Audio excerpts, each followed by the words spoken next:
keep in mind, when you say this, someone will then ask you to. So be careful how you... That's not true. No. That's not true. Look, who's not going to want Keanu Reeves to be in another Keanu Reeves movie? Because that happens. What? I would love to play John Constantine again from the Constantine. Keanu Reeves, often celebrated for his humility and grounded nature despite his immense fame, is also known for his outspoken personality. Unlike many celebrities who shy away from controversial topics, Reeves has been vocal about the darker aspects of Hollywood, revealing the exploitation and manipulation that occur behind the scenes. Keanu Reeves has said yes to some of the biggest roles of all time, but he's also said no to some junk, and because of that, he was actually blacklisted by Hollywood. In 1994, Keanu Reeves did have a hit with the movie Speed, which made $350 million on a budget of $37 million. But because that they wanted Keanu Reeves to return, they offered him $12 million, which was 24 times as much as he was offered for the first Speed movie. The problem was Keanu Reeves read the script for Speed 2, and he just told the director and the producers it was one of the worst screenplays he ever read in his life. The producers refused to get a new script. Keanu Reeves said he wouldn't do the movie, so instead opted to do a play in Toronto instead. So instead, Speed 2 was made with just Sandra Bullock in the lead, and the movie was a colossal failure, making only $164 million on a budget of $60 million, meaning it lost $80 million, and at the same time it only got a 4% on Rotten Tomatoes. Keanu Reeves was actually punished for turning down Speed 2, saying Fox wouldn't hire him for another 13 years, and they were telling other studios not to hire him as well. Keanu Reeves said the only thing that kept him alive in Hollywood was Sandra Bullock turned down the role of The Matrix, and because of that, Keanu Reeves got offered it by Sony afterwards. For years, he was punished for turning down junk, and with that, I'm Charles Perrault. Please subscribe to learn something. Jaguar Wright has openly discussed the influence and power that Diddy holds in the entertainment industry, pointing out that his wealth and connections allow him to escape accountability. She argues that Diddy's ability to evade consequences despite serious allegations is a testament to how deeply ingrained corruption is within Hollywood. 3 states working in tandem, and they did not tell the officers who they were raiding. They went in tactical as they were instructed to. They didn't know they was raiding Diddy's house. The higher-ups didn't tell anybody because they knew, with Diddy being a Fed informant, that he had people in the force and they wanted to make sure that went through legit. So they ain't tell nobody whose houses they was going to. That's why you see the guns. The cops didn't know that it was Diddy's house over there in Beverly Hills around the corner from the Playboy Mansion. They didn't know until they seen the kids. Comedian Cat Williams has not shied away from criticizing the entertainment industry, and he has been particularly vocal about Diddy. Williams has pointed out the hypocrisy in the handling of allegations against powerful figures like Diddy, comparing it to the unresolved cases of Tupac Shakur's incident. He suggests that if Diddy is not held accountable, it mirrors the same culture of silence and inaction that surrounds other high-profile cases. That's the same nobody that shot Tupac. And if nobody shot Tupac, it's the same nobody that shot MLK. It's a lot of nobodies out there, and nobody minds if nobody comes up missing, right? That don't bother nobody, does it? Certainly doesn't bother me. So, shout outs to the nobodies. The police said they arrested the shooters, then said they didn't arrest the shooters. But I was there. If you're an idiot, you can believe this was about Suge Knight. What about the reports that this was gang-related, that these were 2 gang members that thought they did it in spite of Tupac? If it was gang-related, then why didn't it happen thoroughly? You're saying it was gang-related, so that means somebody's gang was shooting at somebody's gang, and then somebody's gang didn't shoot back. That's your story? Williams's comments highlight a broader issue within Hollywood, a pervasive reluctance to confront powerful individuals even when evidence of wrongdoing is overwhelming. That has some real-world consequences for the most famous people who engage in it. So fame, money, celebrity, a permissive sexual lifestyle that encourages this sort of treatment of people. It's not a shock when that ends in criminal allegations with regard to sex. Here's Cat Williams talking about this in January. And then later that same month, another woman named Joy Dickerson-Neal alleged in a lawsuit that P. Diddy drugged her, sexually assaulted her, and secretly recorded the assault when she was a college student in 1991. And then separately that same month, an anonymous plaintiff accused him and singer-songwriter Aaron Hall of raping her and a friend in 1990 or 1991 after meeting at an MCA Records event in New York. And then he was hit with another sexual assault suit in December, accusing him of drugging and participating in a gang rape of an unnamed accuser in 2003 when the accuser was 17 years old. And then the most recent lawsuit, and the most kind of shocking lawsuit, was filed against Combs last month when producer Rodney Lil Rod Jones sued the rapper in New York, alleging that he was subjected to unwanted advances by associates of Diddy at his direction. In recent times, Diddy has been the subject of multiple allegations, ranging from SA to financial improprieties. Despite these serious accusations and the public outcry, no significant legal action has been taken against him. The sense of frustration among the public is palpable, as many believe that Diddy is being shielded by his wealth, connections, and the culture of impunity that exists for the rich and famous. Who else on the inside knew? There are just so many questions about a case like this. Go ahead, man. When I saw it, I stopped and went, okay, 2016. So what nobody was really talking about is the hotel in question, the Intercontinental Hotel.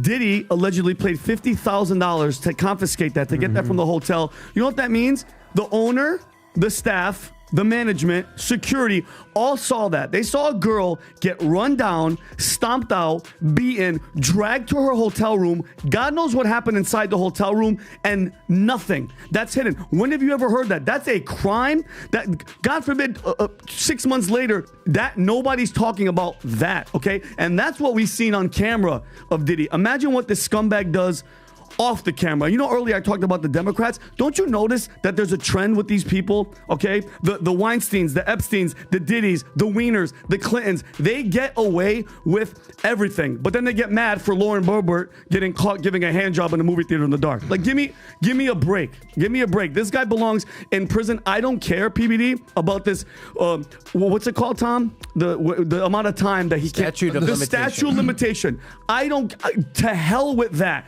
Everybody's seen what he's done.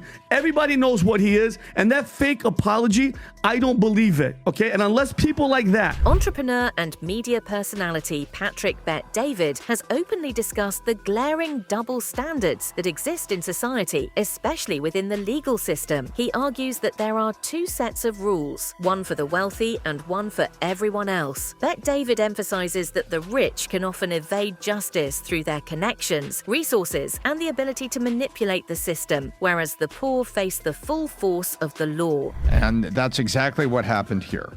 And this is the way, sports agents, this is the way, agents in Hollywood, this is the way wealthy people, this is the way the DuPont family made drunk driving convictions go away. You get something expunged, there are two levels of justice, two systems of justice. The one that's for the every person, and then there's the ones that's for the wealthy and the people here who have the money to, quote, make things go away, unquote. And that's what we're seeing here. And now we're incensed by it. And it goes on a lot. And I'm as incensed as you are. I wish it would stop. But as long as there's money, and as long as there's attorneys, and as long as there's a willing DA or a willing hotel owner. SA and exploitation is unfortunately common within Hollywood, where powerful individuals often feel entitled to misuse their positions. Diddy has been implicated in several allegations of misconduct, reflecting a broader culture of misuse that thrives in the entertainment industry. Some of this, obviously, is just celebrity culture. Unfortunately, there are a lot of mainstream Hollywood celebrities who are engaged in sexual evils. That sort of stuff has been common in Hollywood going on a century at this point. So, again, not a giant shock. The sex trafficking allegations, the extent of the sex trafficking, that's kind of shocking. Obviously, this also has to do with rap culture. Now, as a former #1 rapper myself, I can safely say rap culture itself, again, having nothing to do with color, but a culture that glorifies the treatment of other human beings as pieces of flesh to allow you to copulate or to perform your sexual pleasures upon. That is the vision, unfortunately, that rap culture pervades. That has some real-world consequences for the most famous people. The dark side of Hollywood is particularly harsh for child actors, who often become victims of exploitation and misuse at the hands of powerful industry figures. Diddy, like many other influential personalities, has been accused of exploiting young talent, using his power to manipulate and mistreat those less powerful. Hollywood in itself is a ridiculous industry. It's very corrupt. It's very difficult to work in. It's very unstable, and it's hard on the creatives. I don't think that's talked about a lot, but you're really whipped around by the people who run that world. So the technical side of it is very difficult. I lucked out. I had a great team for the entire time that I was working there, but it is difficult, and that's why we see so many, former child actors come out of this world just being absolutely messed up. for very good reason. They chew you up and they spit you out. Political commentator Candace Owens has not held back in her criticism of Hollywood, often pointing out the hypocrisy and moral decay that she believes defines the industry. Owens has highlighted the culture of manipulation and exploitation that runs rampant, arguing that Hollywood's glamorous exterior hides a much darker reality. Start shooting us? Yeah. I genuinely don't know. Well, that's it. I think that is their methods based on this book that I was reading that was banned in America in the 60s called Obviously. Hollywood Babylon. Is like they would just kill artists, either say they were drug addicts, commit them, or kill them. And once anybody was in their Hollywood cult and woke up to what was going on, and to see that this is the same strategy that they've been employing, like since the 1920s. In America, they're employing the exact same strategies, like trying to convince people they're either insane or they mysteriously died of a drug overdose. Despite its glitz and glamour, Hollywood is not a place where happiness is easily found, especially for the artists who fuel its success. Many celebrities, including those like Keanu Reeves, have pointed out that the relentless pressure, toxic culture, and exploitation prevalent in the industry often leave artists feeling used and unhappy. Nobody ever tells you that, like, when you get to the top, there's nothing there. There's nothing there. There's just more of that. If you want it, you know, I had ground and scraped and fought to make movies and to make the things that I wanted to make and to sell books and sell scripts. And I was doing all those things. And then I get there and I'm like a broken shell of myself with this relationship that threatened to sort of like truly like wreck my life. And I had done nothing to deserve that. And, you know, I'm like, what is life? Like, what, you know, I'm so backwards. Right, you thought everything that was going to make you happy didn't. Yes. Everything you wanted to do, you were doing, but you still weren't happy. Podcast host Joe Rogan has discussed Diddy's case, likening it to a complex web of corruption, secrecy, and unaccountability. Rogan suggests that the layers of protection surrounding figures like Diddy are difficult to penetrate, making it nearly impossible for justice to be served. When you get into these conspiracy theories, man, they never end. They never end. There's just layers upon layers upon layers. It's fun to talk about. It is fun to talk about. It's hard to know what's true. But why people genuinely love it when someone like Diddy gets caught, though. The glee that people have is weird. The allegations against Diddy have drawn comparisons to those against Jeffrey Epstein, particularly in how both figures were able to evade accountability for so long. Joe Rogan and others have highlighted how these cases reflect a broader pattern of how the rich and connected can operate with near impunity. Only reinforces the belief that the elite live by a different set of rules. Guess we just still gotta wait and see, man. We still gotta wait and see what's gonna happen, if anything's gonna happen. I feel like they have a lot, but it pissed me off that nothing could happen to him for what he did to Cassie, because it was too long. That's the dumbest thing, man. The dumbest thing. It's not like it's a damn DUI or something. Like, oh, back in the day you had a DUI, so... Former bodyguard Gene Deal has shared disturbing accounts of Diddy's behavior, including a story involving a bartender who reportedly filed a complaint against Diddy for misconduct. Derek Lee claims that in 1997, Diddy raped him. I know it. He raped a grown-ass man. Yeah, he was a bartender. He said, and I don't want people to think that I think that's funny, but the shit is funny. He said it's sad. He said that he was invited to a party and it was girls there, it was guys there. Things got freaky. You understand? He's a bartender. He said that he was drinking Jim Beam and Diddy brought him a drink over. And then Diddy told him, I put a little something extra in there. And he said, I'm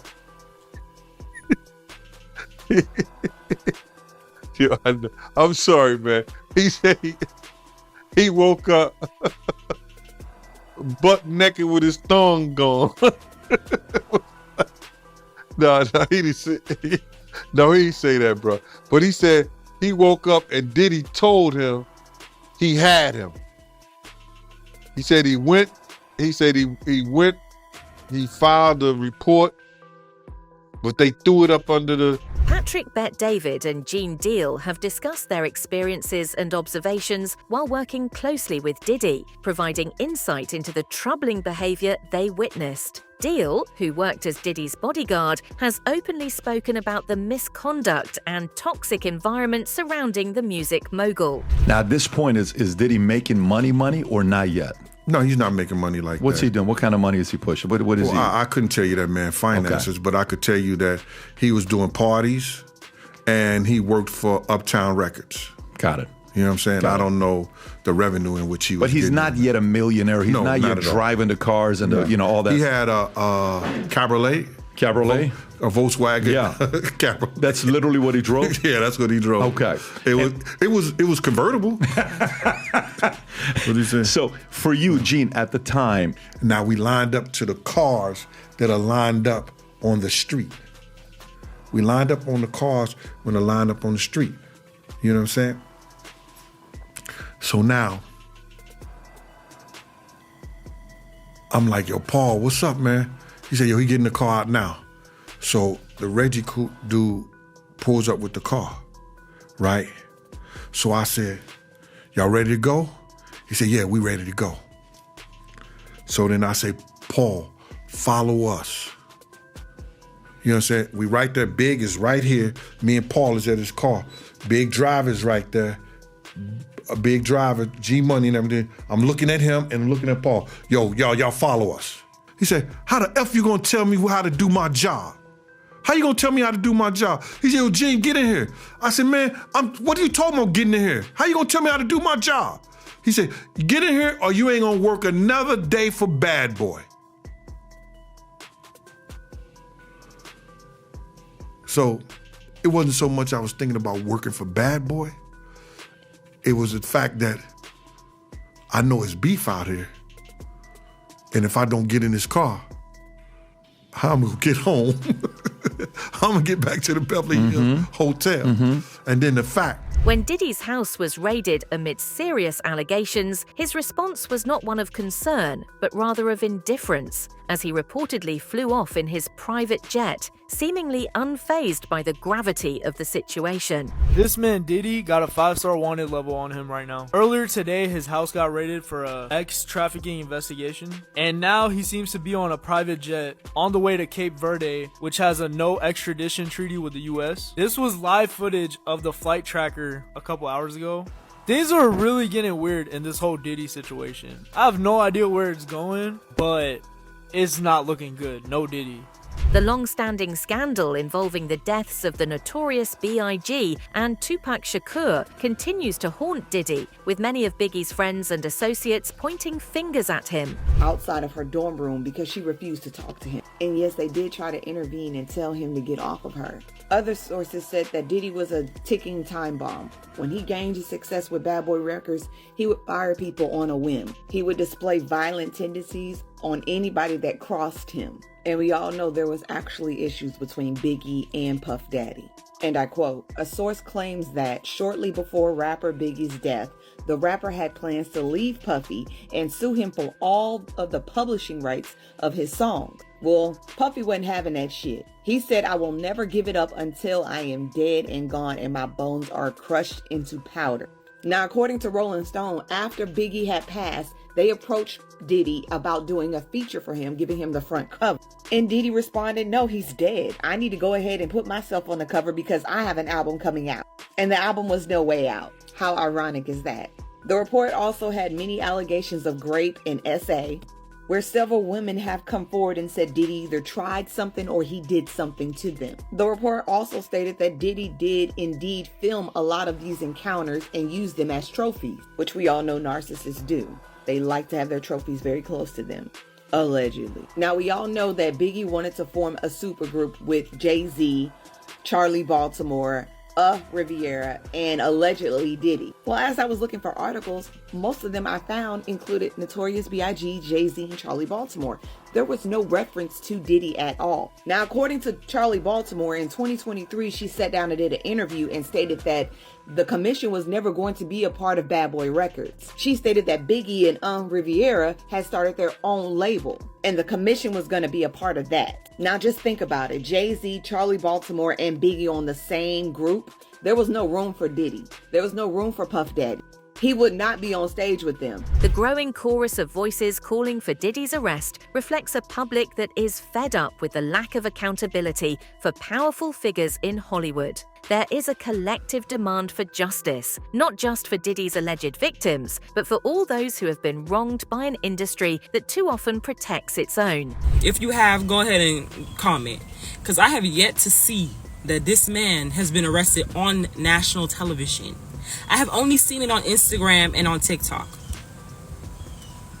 Tell me I don't read fake. That don't sound fake to you? Who he look like? Don't he look like the alien from American Dad with that head? P. Diddy don't look like that. Where's his moles? He even got his moles on his head. Where's the moles at? Who is that? Who is that? It's just, it don't make no sense. Like, it makes zero sense altogether.